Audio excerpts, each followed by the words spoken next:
Montana, big sky country. Protecting this rugged wilderness is a brave group of men and women. These are the Wardens, dedicated to the preservation of the last best place.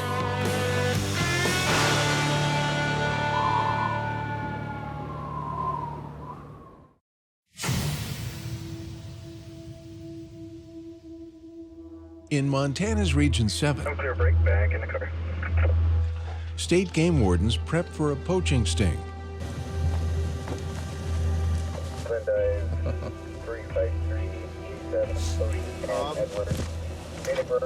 It's a pretty good spot.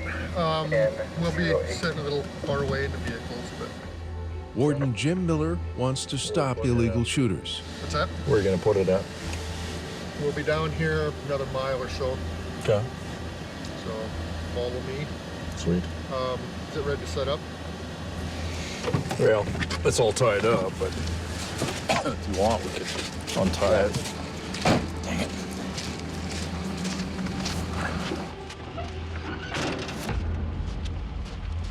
The Wardens gear up and set out a remote-controlled deer decoy on a hillside known to attract shooters. The Wardens then stake out the site and wait for traffic.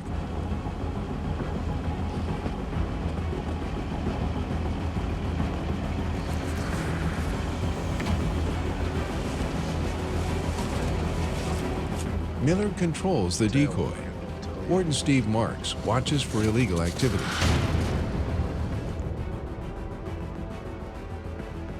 He spots a truck that stops near the decoy. I turn it around. The driver stops directly beside the decoy. Getting out. Wardens watch the passenger step out of the truck with a gun. Go over the hood.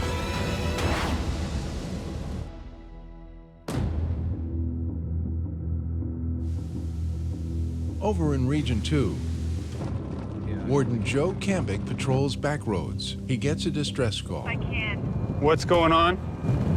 There was a guy in a Ford truck going towards the horse trailer. Bailed past us and tried to go up empty. And right up that, right when you go down to the creek bottom and you go around that corner. Yeah. Tip the horse trailer over. So, yeah, you might need some trade flies forward. All right.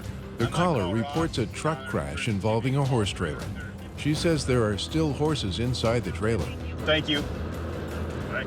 Cambick races to the crash site. Boy, oh boy, oh boy, oh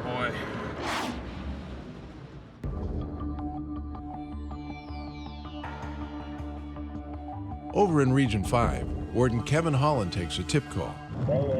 Hello. Hey, this is Kevin Holland, the game warden. Yeah? I understand you have some elk poachers out there? Well, I don't know.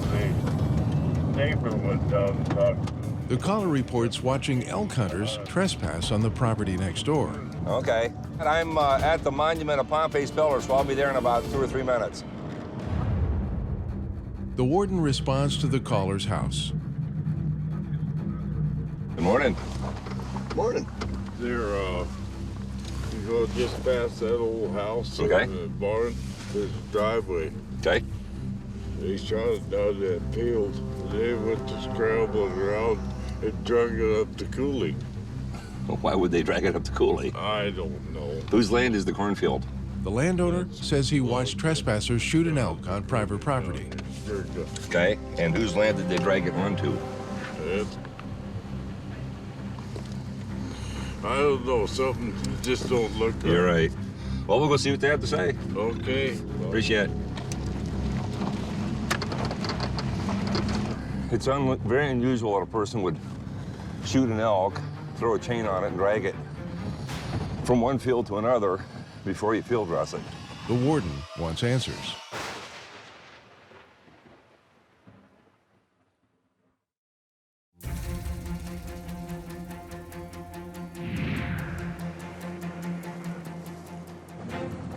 Montana Game Warden Joe Cambick responds to a vehicle crash.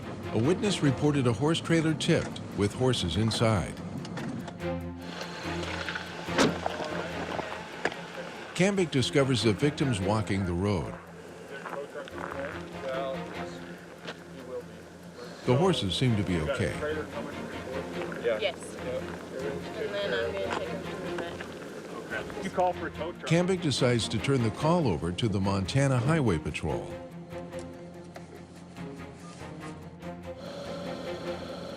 Okay, I need to know how you want me to proceed here.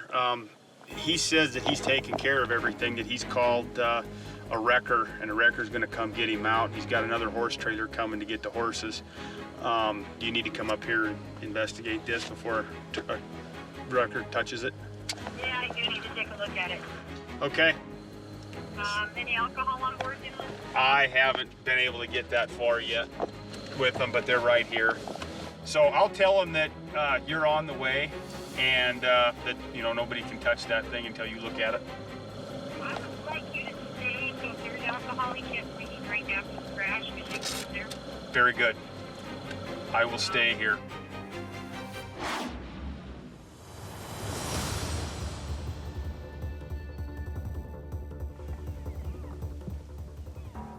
It certainly seems suspicious, so we'll see. Warden Kevin Holland searches for elk hunters accused of trespassing. A neighbor reported watching the hunters poach an elk on private property. The warden spots a truck and He hunters. shot from the other side of the road, off in the field. It's Vince's field. We've been hunting up here for weeks. Okay, who did the shooting? You did, We huh? both were, but Okay, cool. Well, my name's Kevin Holland. So is this your first one, or? First elk, huh? Cool, pull that baby off. Let's see what you got. You know what day it is? Yep, November 16th. You sure? Yep. Okay. Are you sure you got the right day? You're sure? Very sure. Okay, you did. All right.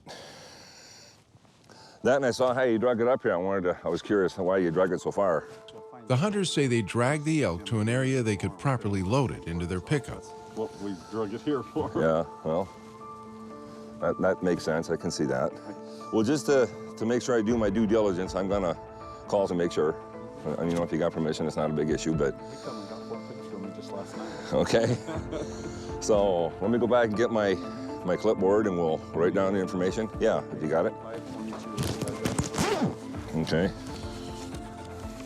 Warden Holland calls the landowner. Hello. Hello, Vince. Yeah, Hi, this is Kevin Holland, the game warden. How you doing? pretty good. That's good. You may have heard we had some action out here in your property this morning. Sherman come over here with his boy, and they had some elk down here in this worked up alfalfa field south of the canal. And the boy got a nice cow, but I wanted to just double check. He did have permission, correct? Oh, yeah. Okay. Yeah, nobody does. Yeah, I figured he did. Okay. Thank you much. Have a good day. Yeah. You bet. Bye. The hunter's story checks out.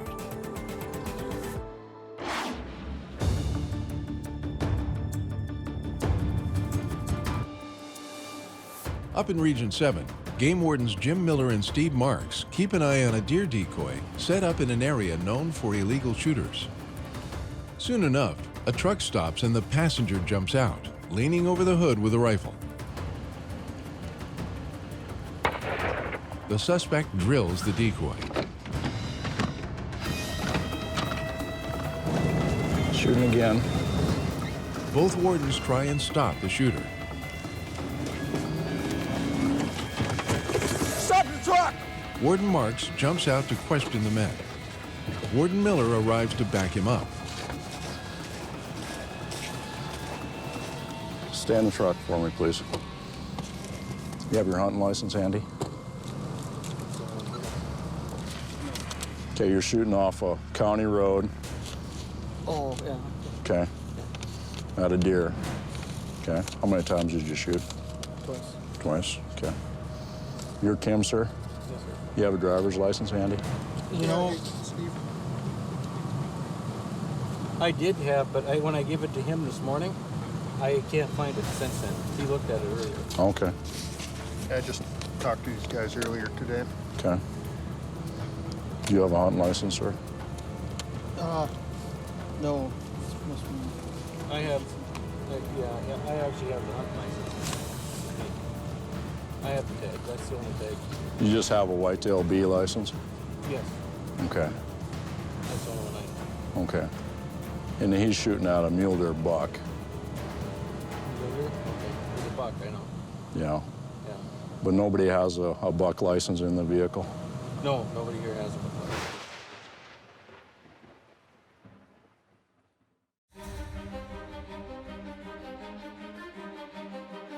State wildlife biologists face a moose management dilemma.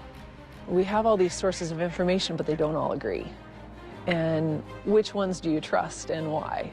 Biologists rely on population trends in determining moose hunting seasons. Biologists monitor these trends through annual aerial surveys, where they count and classify each moose, and hunter-harvest surveys, which use information from hunters in the field. But sometimes, these two methods provide contradicting information.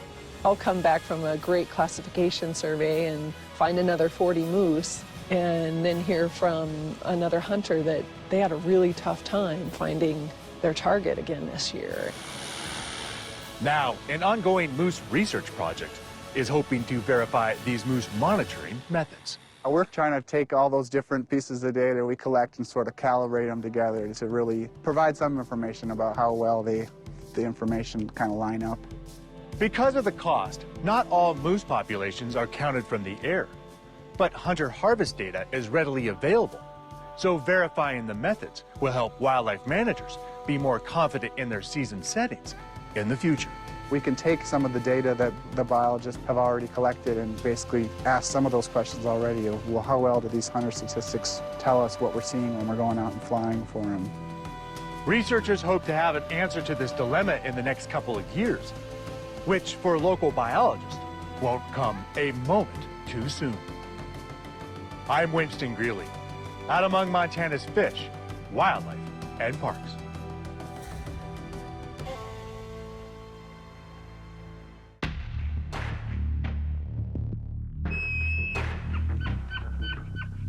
In Montana's Region 2, Warden Joe Cambick investigates a truck crash involving a horse trailer.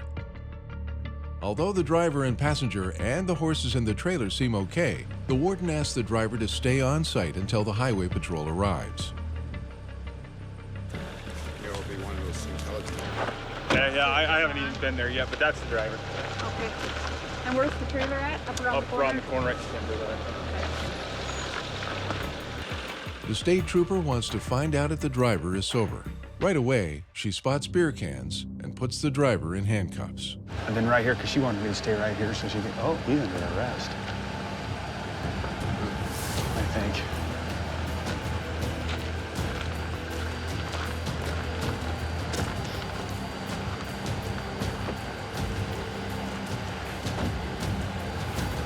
$61. What's that? 61. Possibly. Okay. If I get the heater on, I'll know. Okay, we'll hang out. 61 Whatever is you need. code for driving under the influence. The sheriff will confirm the driver's alcohol level by having him blow into a breathalyzer. So he's not as high as I initially thought. So he can't drive though, because my limit's 0.2. Okay. So somebody's gonna have to come get his truck and him. Oh, well, he lucked out.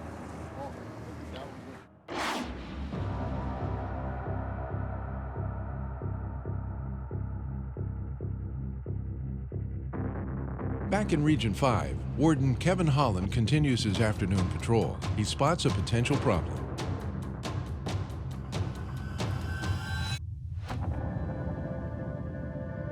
So I'm driving down the road and I see this blood spot.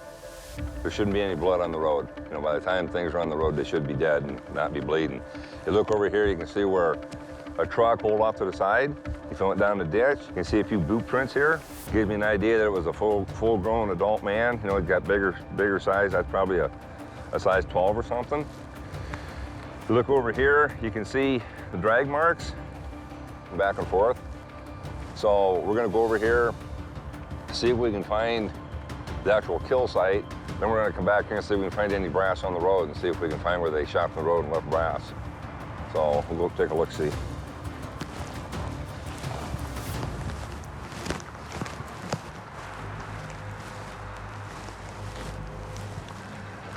Here's where it died. These are primarily deer tracks here. That's deer poop that's right there. Thing was probably, could have been laying in his bed and they saw it. Clearly it was shot from the road. The road's only 30, 40 feet away. The warden decides to collect evidence. Often seemingly minor cases turn into bigger events. Well, we'll put it in our database and we'll have that for years to come. And we have every so often, we'll have a deal where somebody will come to us 1 or 2 or 3 years later and say, hey, did you ever hear about a deer that was shot at a certain place, you know, at a certain time? And you know, we hear about it and we go back and check our database and we have a DNA sample from there. And that shows that, you know, we can make that connection even if it's years later.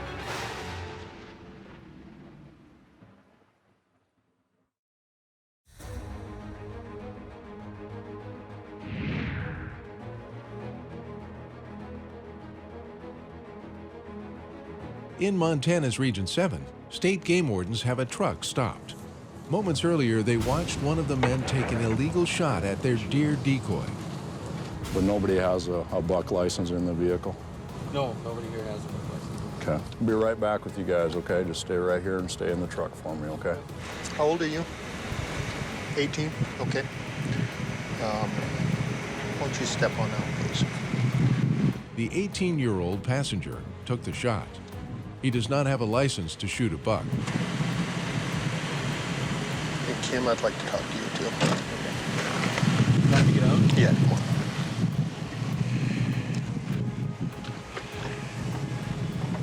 So are you aware of what kind is going on here? What you did wrong? Yeah. What'd you do wrong? Well, I can't shoot from the roadway, first of all. Well, first of all, got to get a license. Yeah, well, yeah. Your own license. This hunter faces stiff fines. The warden writes 2 tickets, one for shooting from the roadway that carries a fine of $135.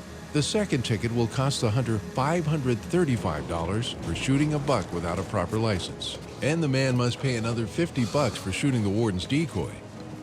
All right, guys? All right.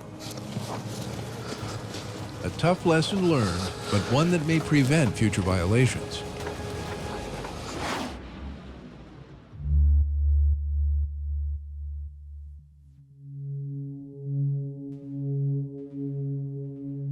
Over in Region 2, Warden Joe Cambick clears the horse trailer crash. Just up the road, he spots a pickup with a deer in back. Not unusual in these parts, except...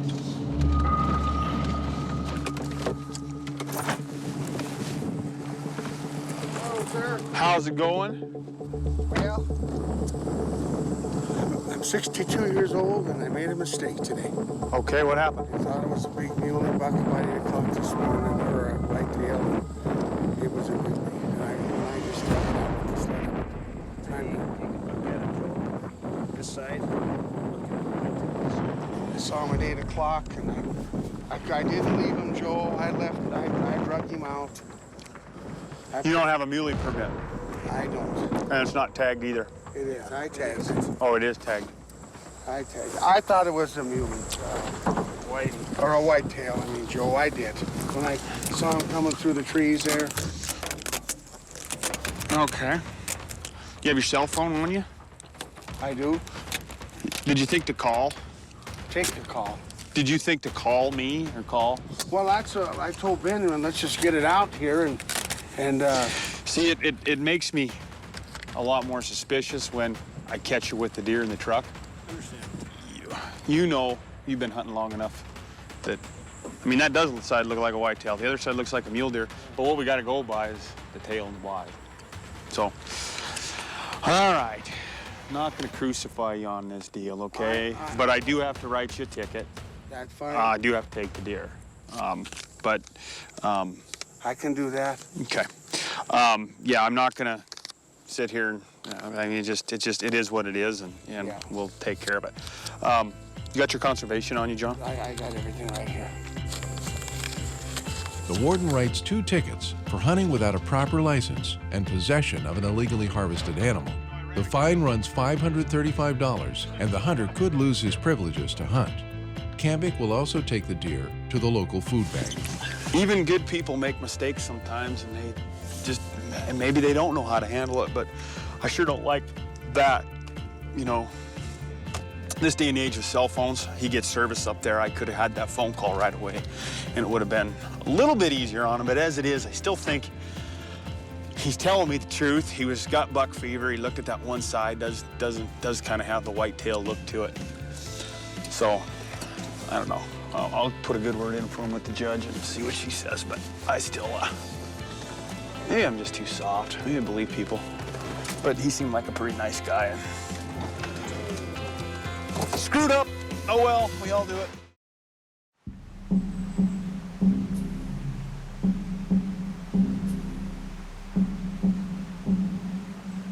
Montana, big sky country. Protecting this rugged wilderness is a brave group of men and women. These are the Wardens, dedicated to the preservation of the last best place.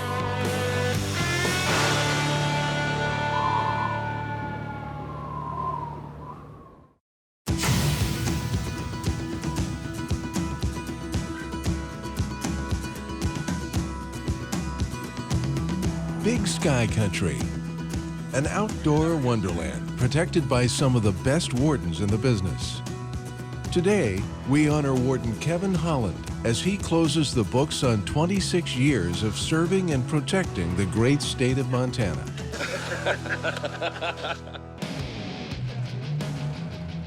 Over a 26-year career, Kevin has seen it all, and one thing is for sure, if a situation can go awry, it will. But humor always gets you through. Johnny, hey, it's opening day, Johnny. Just seeing if you're up. Obviously, you're still in bed. My God. There's a U-Haul truck going by. This isn't related to hunting, but their back door looks like it's come up about halfway, and they're in danger of having some stuff fall out. Somebody might want to stop and tell them. How'd we do? Whoa! That's not good.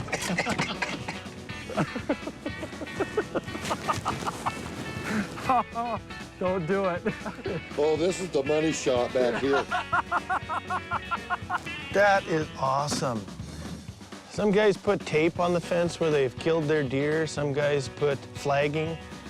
Apparently, somebody put a bra this time. Is it a big one? Help! Oh, dear.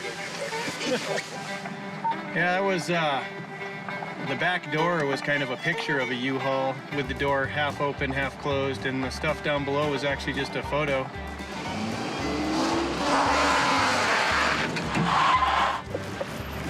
All right, now I got my breakfast and like lunch. So are you actually going to ask them for their licenses now? No, I'm not doing anything. And too much alcohol always makes things interesting. Do you guys have a ride coming? Yeah. Yes, sir. You need to drink some agua. We have, got some? we have a sober drive. What are you gonna do? Put your purse in the trunk? Get the rest of the beer out of there. Well, maybe. Well, here, I better take the rest of the beer. I don't think you need. Yeah, we're on TV, J-Bone. Nice. J-Bone. This is J-Bone. I just drank one is all. Well, there's two of them in there that are I'm empty. pregnant. So what? That's my boyfriend. Well. He drank. Yeah, it's his boyfriend, huh? People that don't get the respect of people, the cameraman. Okay, can I get a picture with the cameraman? Can I go in the river and pee or not? No, I'll let you go over in the grass. I don't want you to fall in the water and drown. Oh, God. Well, that's what I'm gonna say. I already got one dead guy yesterday that drowned. Really? Yeah. You know, I think she's probably gonna be okay. I mean, obviously she's extremely intoxicated, but I've come across people like this that have been intoxicated and it turns into a real fight too. So I think this is a happy drunk. I'm okay with happy drunks. People who are not happy drunks, that's not fun. Eric Berg, you're beautiful. It's Aaron.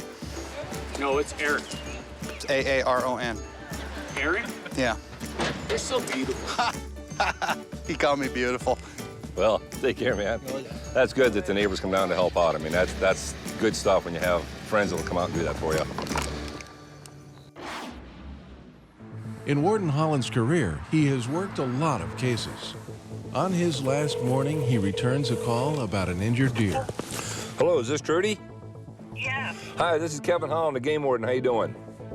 Good. How are you doing? Good, good. I understand you got an injured deer someplace. It's a good-sized buck who's in the backyard here. Okay. In Billings. Kevin rushes towards the scene in hopes of rescuing the deer from the wire snare. That's a huge hazard for deer in the city, is getting caught up in fencing, Christmas lights, wires around gardens, stuff like that. We get calls on that all the time in the fall of the year and early winter where bucks are getting their horns wrapped up in that stuff. It's just a hazard of town. Unfortunately, for this mule deer buck, it's too late. Wow, that is a nice deer, isn't it? He's a dandy. Hi. I'm Rick. Hi, Rick. Kevin Holland. Hi, Kevin. Hi. I'm his son, Mike. Hi. I'm Trudy. I'm the house sitter. Very good. And you're doing a fine job, too. Well, I feel bad that we didn't catch it sooner. Well, this is what would have happened anyway. I mean, if we could have got it where we could have got his antler, you know, got him cut out of the fence, that would certainly have been an option, but...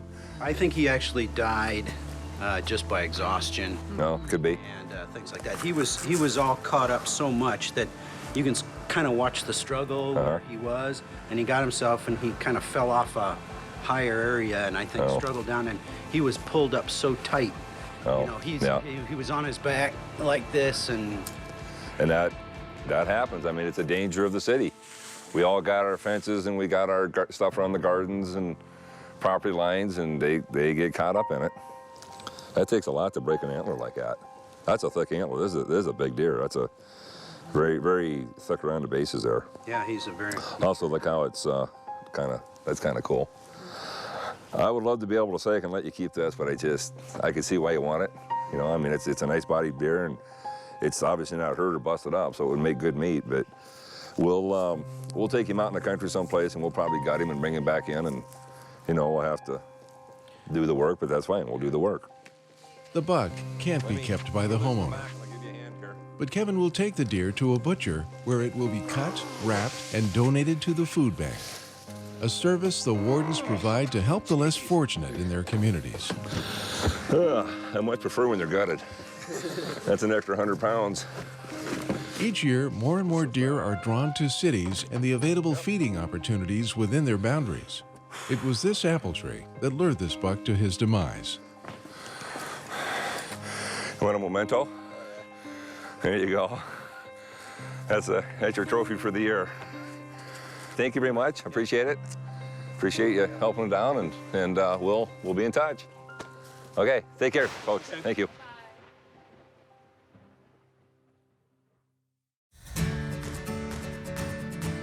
Warden Kevin Holland is retiring his badge at the end of the day. As his decorated career comes to an end, he reflects on what this job has meant to him. Having a job like this, it puts you one-on-one with animals and with nature, and yeah, this has been a perfect career match for me. This is a good way for me to have spent my life doing this kind of stuff. Because I love the outdoors, love nature. Probably the biggest part is I like being the voice for that which has no voice. You know, animals can't complain when they're being abused or violated or poached. There's good, wholesome values in the outdoors. There are some bad guys, and I deal with those bad guys, but most people, most times, do good things. Safe travels. Yeah, we'll see you later. You never have a wasted day in nature. Some days are better than others, but it's never a wasted day. It's one of them deals, if I have to explain it to you, you're not going to get it. Either you get it or you don't get it. Oh, well.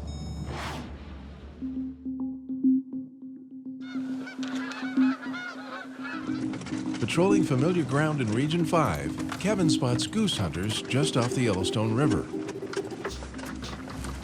Oh, go check some goose hunters. Waterfowl hunters are required to insert a plug into their magazine, limiting the gun's capacity to 3 shells only. They also must shoot non-toxic loads, meaning no lead shot in the field. Kevin returns to the truck with a hunter who failed to have a mandatory plug. Get your driver's license and your other conservation license. He fails to produce a conservation license, a requirement to hunting in Montana. The hunter desperately searches online for proof that he did indeed purchase one. I'll try to get you, a plug and get you set up so you can get back in the field. Because if those friends are like most friends, they're gonna sit there and laugh at you all day while they're shooting geese and you're sitting there waving the flag. Fortunately, the hunter finds records of his conservation license on the Montana Fish, Wildlife, and Parks website. Right on, there's technology. Here's what I'm gonna do. I'm gonna seize your shotgun, but if you sign here, you get it back right now. Okay. Violation of rules and regs to it, fail to have plug in gun, hunt waterfowl with gun capable of holding more than 3 shells. This says that I received $85. Okay. And I put down here paid with check number. Okay. So I will turn this in on Monday and it's a done deal. Okay. You guys, see you later, guys. You too. Just down the road, Warden Holland comes upon a lone hunter with no vehicle in sight. I'll drive past him just a little bit. The hunter is perched on the banks of the river in hopes of calling in migrating geese. Warden Holland senses something is wrong. You out here by yourself or is there somebody else? Oh, no, my dad's out that way, sir. What's he doing? I have no idea. Does he have a gun? Yeah. Okay. Okay. Well, I'll check your license and I'll check your gun and your shells and all that stuff. A quick check of his license confirms he's legal. Warden Holland checks his shotgun and shells.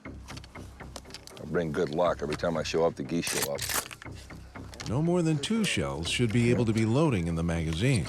Get this in here so you can shoot them if they get down here close enough. Maybe. He has the required plug, but Kevin notices something wrong with the 3rd shell. This isn't a 3.5 mag. So I have no idea what it's doing in my gun. It's still 12 gauge, but. Well, what are the shells you got with you? They're over in the back of our car and they're 3.5 mags, just like the ones that are in the chain. Okay, do you have any others in your pocket? No. So you're only out here with 3 shells? Yes. My dad had all the shells and then he left and didn't think about it. Okay. Well, this is a lead shot. Yeah, I don't even know why I have that one. Wonder where he is. Well, it just seems strange that a guy would be sitting out there with only 3 shells.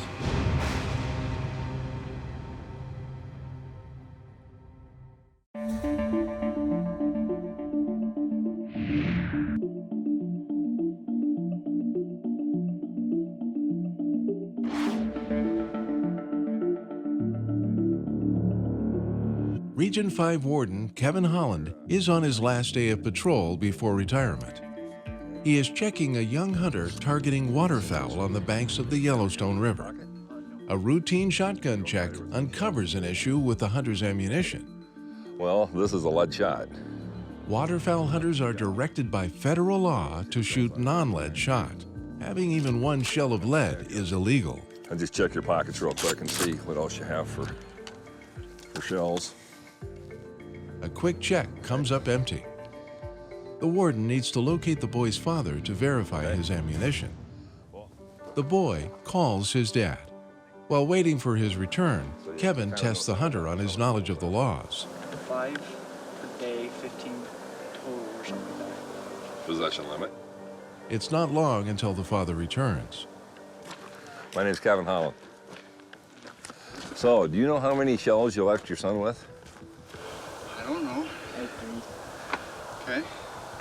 And I was telling him I find that unusual. A person would go waterfowl hunting with only 3 shells. You haven't done it, but that's have you. Unless you're really good. Maybe you only need 3. If that's the case, you should have 5 because the limit's 5 geese, so. How many times did we go out last year and how many times did we shoot the whole season? We shot once. We got 1 shell. We extended 1 shell the whole season. Wow. Last year. You know, the ammunition companies aren't your fans. His licenses are valid and his shells are legal. Kevin questions why the younger hunter had 1 lead shot. There was. I did drop 1 shot. Here's what he had. I went pheasant hunting with a friend and that one fit in, you're right. Yeah. I forgot that was in there. Having lead shot in your possession is a violation. So, you're 18, you're an adult. So the fine for this is $85. What do you think I should do? Should I give you a ticket or should I give you a written warning?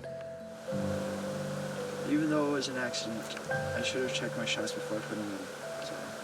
Yeah, you're exactly right. That's exactly what you should have done. And I asked him before you got here if he knew the rules, and he says, yeah, here's the rules. And he went through and he hit every one of them. I'm not seeing any other shells. You know, I think this is kind of one of them deals where it just kind of got by. So what I'm going to do is give you a written warning. Honesty pays off for this young hunter, but Kevin makes sure the lesson is clear. Saved you 85 bucks. That's a good deal, huh? Christmas is coming, right? Yeah? Okay, take care. See you later, guys. Closing out his last day as a warden, Kevin joins the Region 5 team at a mandatory check station situated on Interstate 90 outside of Billings. Got one for you. All hunters must stop regardless of success. An apparent hunter blows by the check station. Kevin pursues into the setting sun. He confirms that there is indeed an antler in the bed of the truck.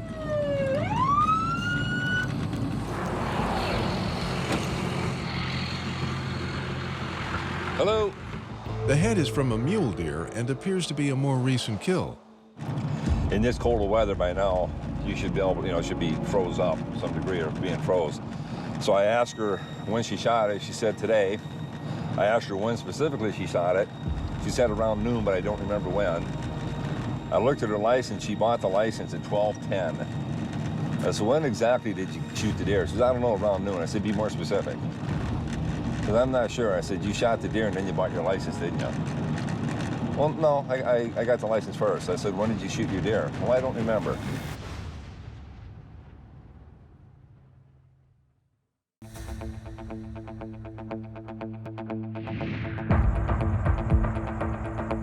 Region 5 Warden Kevin Holland is retiring after 26 years on the force. He pulls over a hunter who blew by a check station.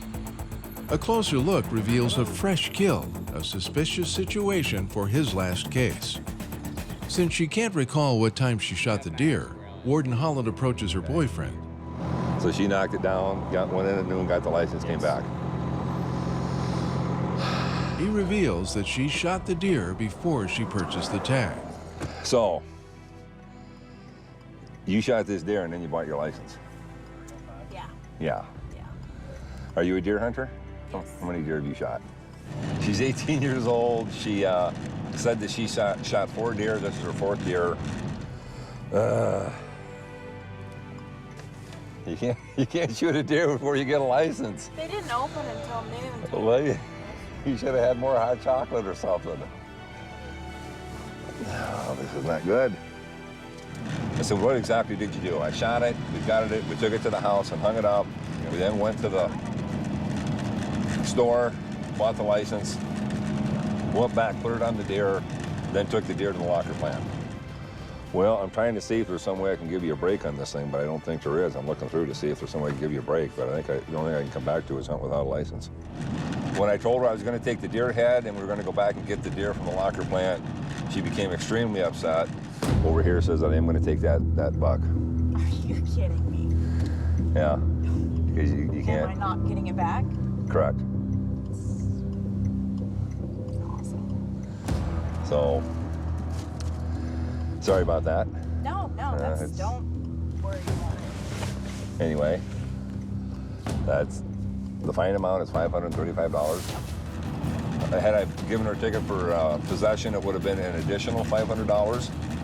I did not charge her restitution. If you want to go to trial, if you want to contest it, you certainly can. Call them before December 11th and say you want to go to trial. And if I go to trial, I would get my deer head back? If you're found not guilty. Okay. If you're found not guilty, you'll get your deer head.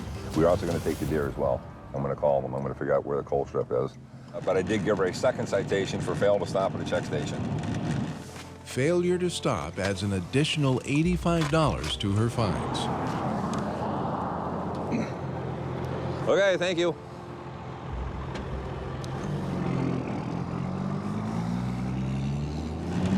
I'm going to talk to the game warden, Clay, I'm back here working with, ask him to go pick up the deer at Forsyth when he goes back through. He lives in Miles City. So he'll get the deer, he'll take it to a food bank somewhere in Miles City, and she may or may not go to court on this. I guess we'll find out.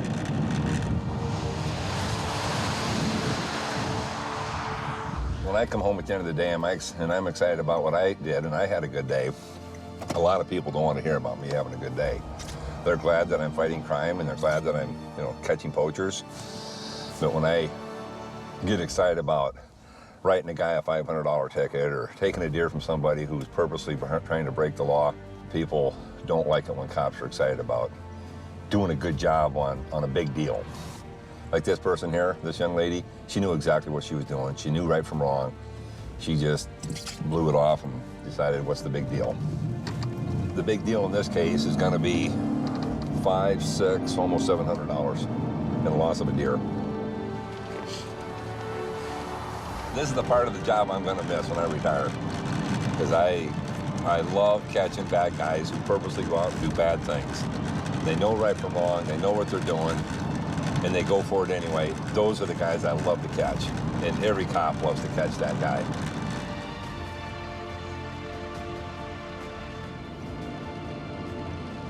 Take care, guys. Yeah, thanks, Kevin. Yeah, hey, Coming out. it's been fun. We'll see you another day. Yeah.